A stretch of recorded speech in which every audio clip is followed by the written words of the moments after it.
안녕하세요. 오늘도 사연살롱을 찾아주셔서 감사합니다. 저는 36세 주부예요. 저에겐 5살 아들과 2살 딸이 있는데요. 남매를 키우며 다짐했던 게 하나 있어요. 그 이야기를 하려고 이렇게 사연을 보내게 되었고요. 저희 시댁엔 남편 외에 딸이 하나 있어요. 시어머니는 상견례 때 저를 당신 딸처럼 예뻐해주겠다고 하셨죠.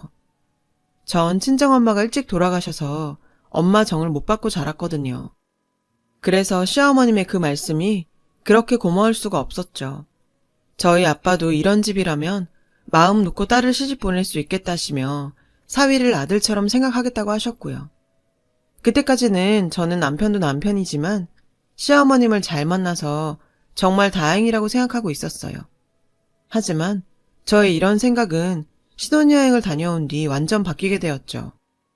딸처럼 대해주신다더니 걸핏하면 저를 불러 집안일을 시키시더라고요.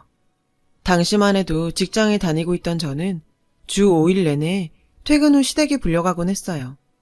이유는 많았지만 늘 같은 맥락이었죠. 김치를 차려놨는데 하필 허리를 삐끗했지 뭐니? 시집 왔으니 우리 집 음식 좀 배워야 하지 않겠니?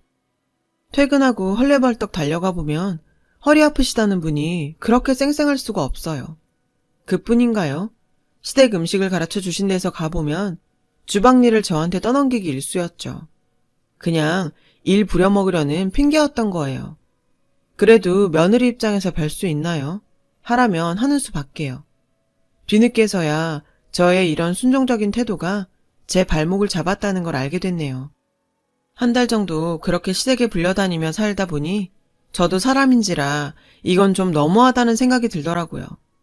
그래서 남편한테 우린 아직 신혼인데 어머님이 너무 자주 부르신다고 했더니 엄마가 너 마음에 들어서 그러는 거야.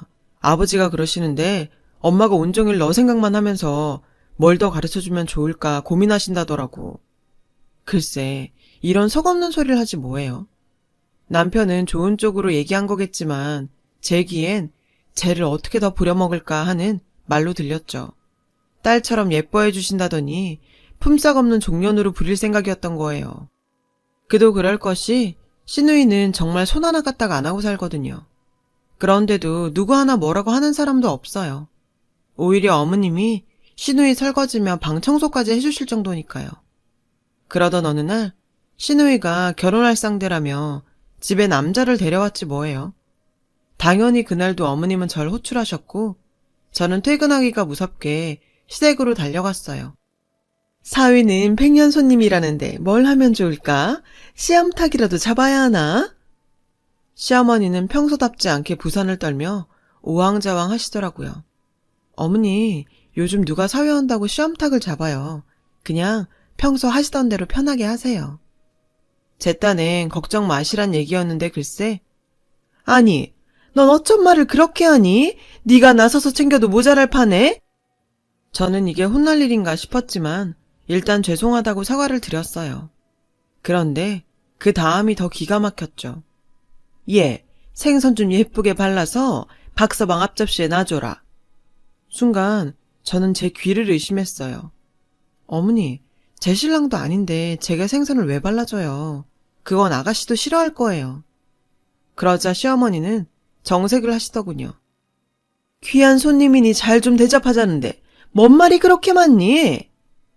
전 황당하긴 했지만 큰 소리 나는 게 싫어서 생선을 발라 예비사위 앞접시에 놓아주었어요. 그러자 그 모습을 본 시아버지와 남편이 황당한 눈으로 저를 쳐다보더라고요. 예비사위 역시 난감해하며 자기가 하겠다고 저를 말렸죠.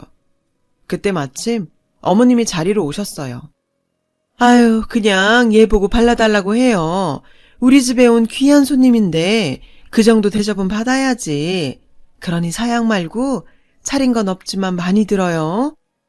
그렇게 어색하고 불편한 저녁 식사가 시작됐고 식사 중에도 어머님은 내내 예비사위 젓가락이 어느 음식에 자주 가는지를 살피시곤 그 반찬을 예비사위 쪽으로 수시로 바꿔주셨어요.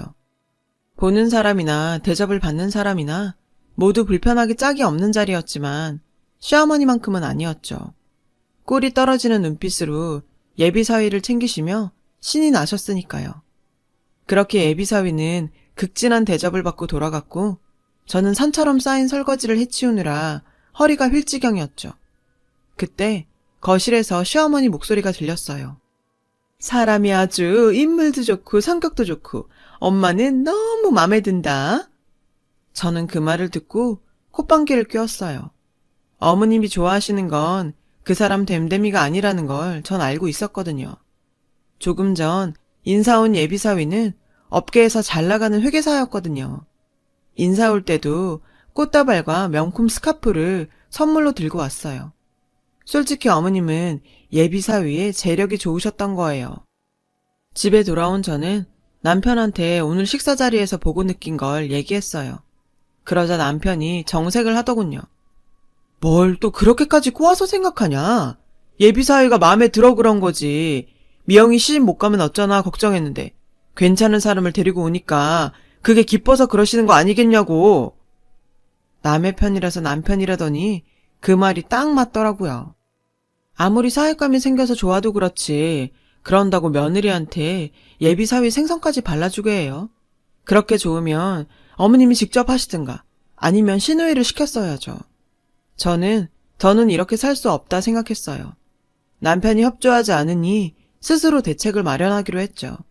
그래서 최대한 퇴근을 미루고 잔업을 늘려서 어머님의 부름을 피하기로 했어요. 솔직히 몸은 피곤해도 스트레스는 훨씬 적어서 나름 잘했다 싶었죠.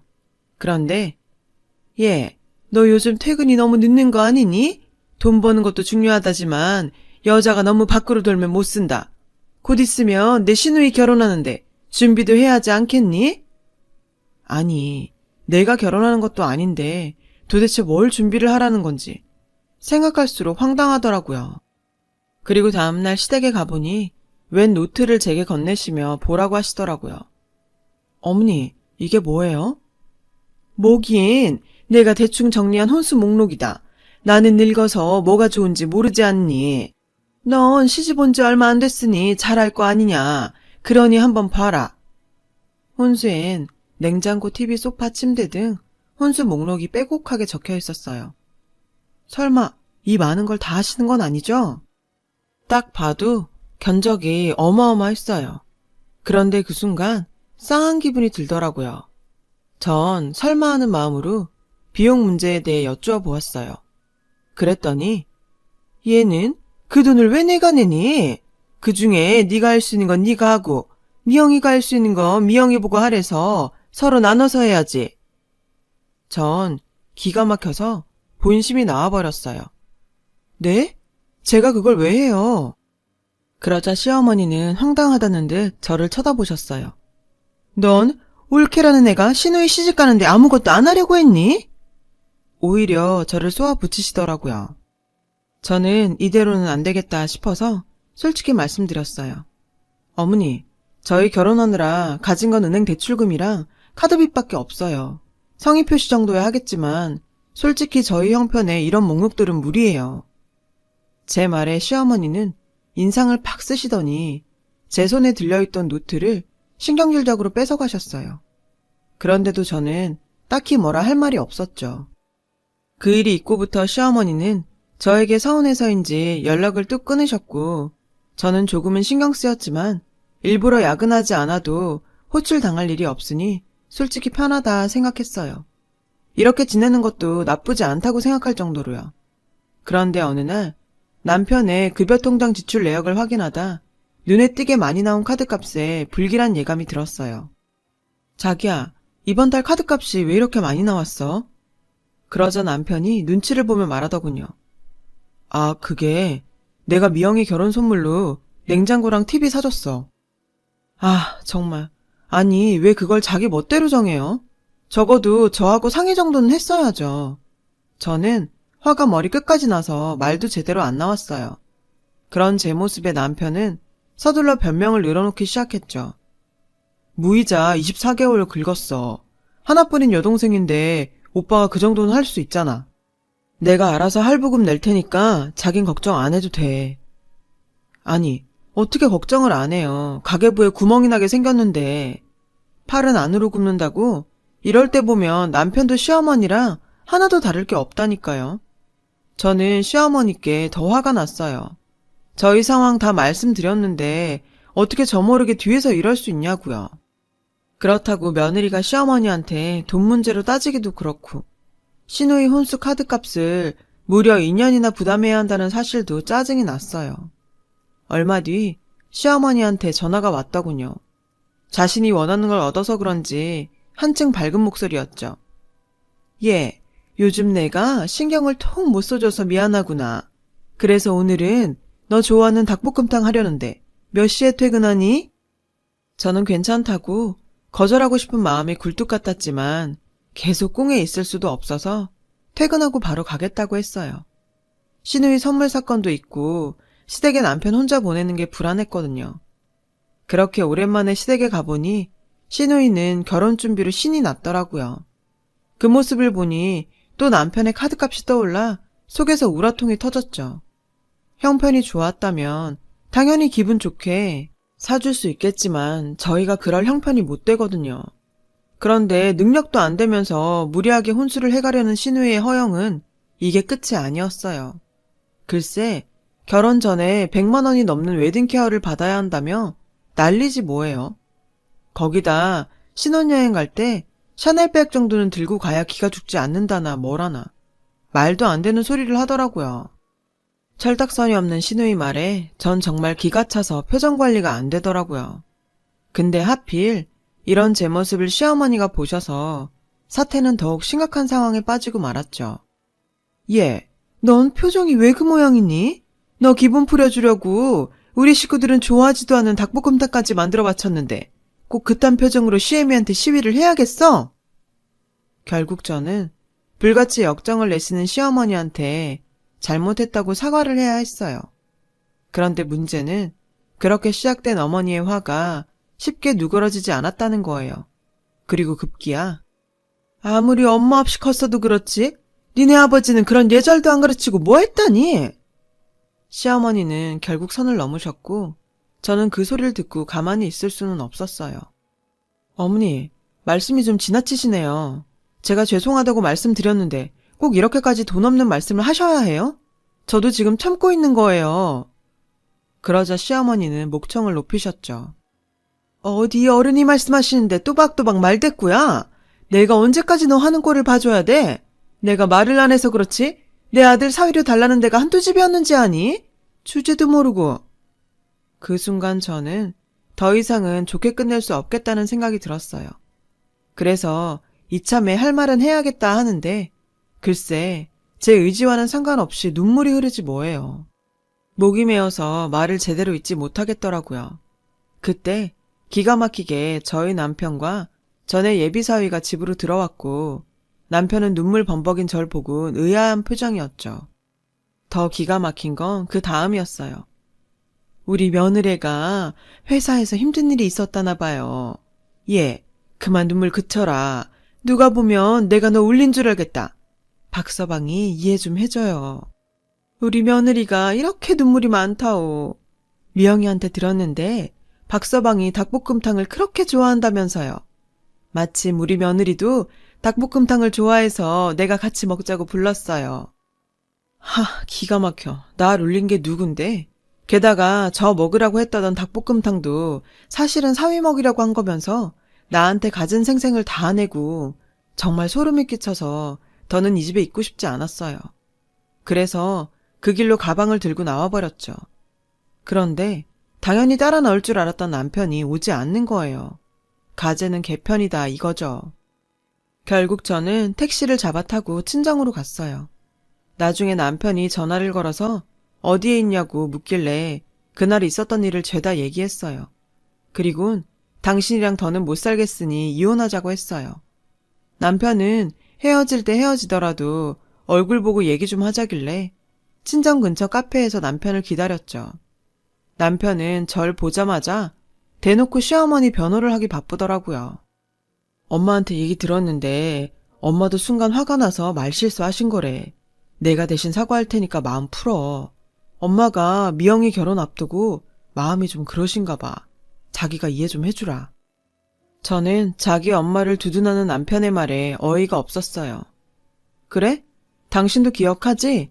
당신 어머니가 우리 상견례 때 우리 아빠한테 하신 말, 딸처럼 대해준다며 이게 딸이니? 당신 집 몸종 부리듯 하면서 어떤 엄마가 회사 일로 바쁜 딸을 불러다 집안일 시키고 신우의 남편한테 생선 가시 발라주라 그러냐? 오늘만 해도 그래. 엄마 없이 자라서 가정교육도 제대로 못 받았다고? 그래놓고 내가 회사 일 때문에 운다고? 어쩜 사람이 그럴 수가 있어? 사위 앞에서 그렇게 발발거리면서 며느리인 발톱의 때만큼도 생각 안 하는 당신 엄마, 나 이제 못 참아. 그러니까 더 이상 나한테 이해하란 소리 하지 말라고.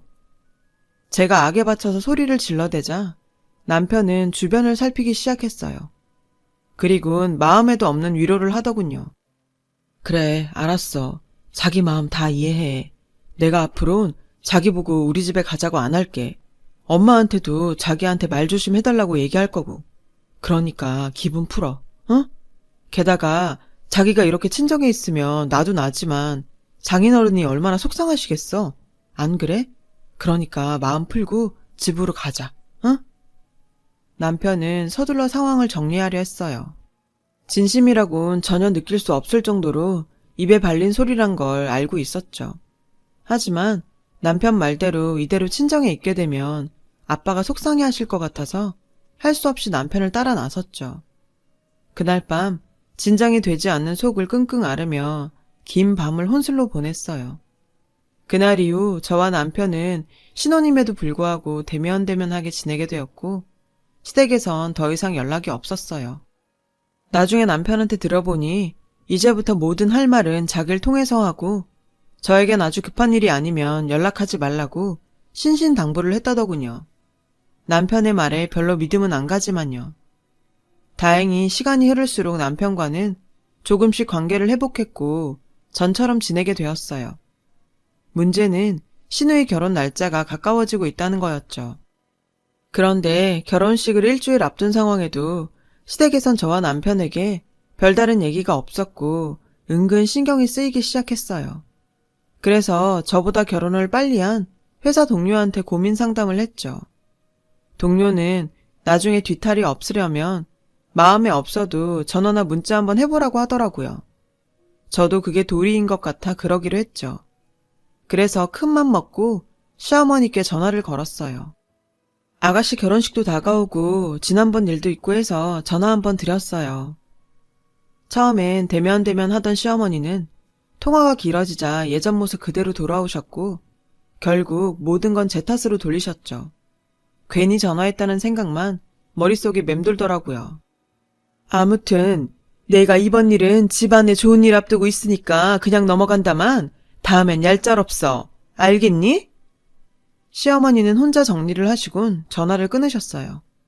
얼마 뒤 신우의 결혼식 날이 되었어요. 저는 시어머니가 준비하신 촌스러운 한복을 입고 식장으로 향했죠. 1년에 2번이나 자녀 혼사를 치르게 된 시부모님은 오시는 손님들께 멋쩍은 인사를 해야만 했어요. 덩달아 저희 부부도 고개를 조아려야 했고요. 그런 와중에 저희 아빠가 오셨어요. 저는 친정아빠한테 좋은 모습만 보여주고 싶어 애써 웃음을 지어 보였죠. 그렇게 하객 인사를 마치고 잠시 뒤 식이 시작됐어요. 신랑 입장에 이어 시누이가 아버님 손을 잡고 입장을 했죠. 그런데 그 순간 술이 잔뜩 취한 여자가 버진로드에 난입해서는 손에 들고 있던 레드와인을 아버님과 시누이한테 마구 뿌려대지 뭐예요. 이 결혼은 무효라고 소리치면서요. 순식간에 식장은 아수라장이 되었고 신랑과 신랑 측 부모님은 당황한 기색이 역력했죠. 저희 어머님과 남편은 말할 것도 없고요. 와인을 뒤집어 쓴 시누이는 완전히 멘붕 상태인 것 같았어요. 저는 이 상황을 수습할 사람이 저밖에 없는 것 같아 예식장 직원들과 함께 하객들한테 죄송하다고 인사를 하곤 돌려보냈어요. 난동을 피운 여자는 경찰에 넘겼고요. 제가 수습을 마치고 식장에 돌아오니 그 사이 한바탕 소란이 일어나 있지 뭐예요. 시누이는 울고 시어머니는 머리와 화장이 엉망이 돼서는 한바탕 분풀이를 하고 계셨어요. 저는 흥분한 시어머니를 말리러 갔고 시어머니는 저를 보자 그 분풀이의 화살을 저에게 돌리시더라고요. 너 솔직히 지금 고소해 죽겠지? 내가 네 속을 모를 줄 알아? 이게 다 너 때문에 부정 타서 그래. 너 하나 잘못 들어와서 부정 탄 거라고. 이제 우리 미영이 어쩔 거야? 정말 황당하더라고요. 꾹 참고 가만히 있으니까 날 가만히로 보나. 어머니, 이게 어떻게 저 때문이에요. 이건 다 어머니가 좋아 죽는 잘난 사위 때문이라고요. 아까 여기서 난동 피운 여자가 누군지 아세요? 어머님 사위 될 뻔했던 사람이랑 5년을 같이 산 여자래요. 그런 여자를 두고 아가씨랑 바람핀 거라고요. 그런데 이게 제 탓이라고요? 제발 상황 파악이나 하시고 말하세요. 저는 억울해서 격한 말을 쏟아냈어요. 그러자 시어머니가 손을 치켜들고는 그대로 제 뺨을 치려고 손을 드셨어요. 그리고 그 순간 아니, 지금 뭐 하는 짓입니까? 당신이 뭔데 내 귀한 딸을 때리려고? 당신 미쳤어요? 아빠가 성큼성큼 걸어와 소리치셨어요. 저는 친정아버지를 보자 왈칵 눈물이 쏟아졌어요. 아빠는 저를 당신 뒤에 숨기시고는 시어머니를 죽일 듯 노려보셨어요.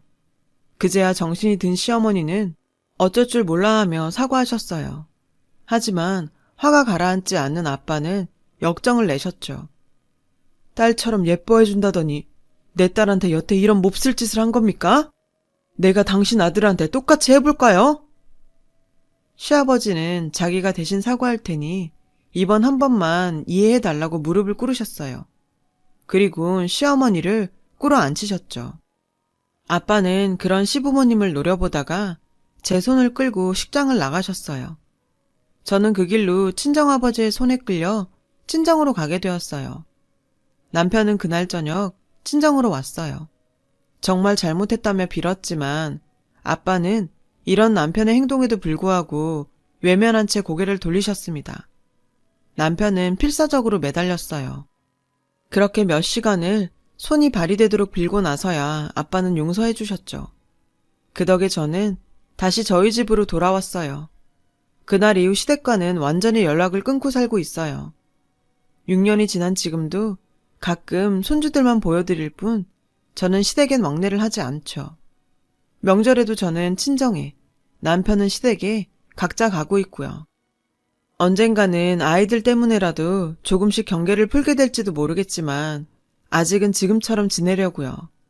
사람은 고쳐 쓰는 게 아니라고 세월이 지난다 해도 어머님이 변할 거란 기대는 안 하니까요.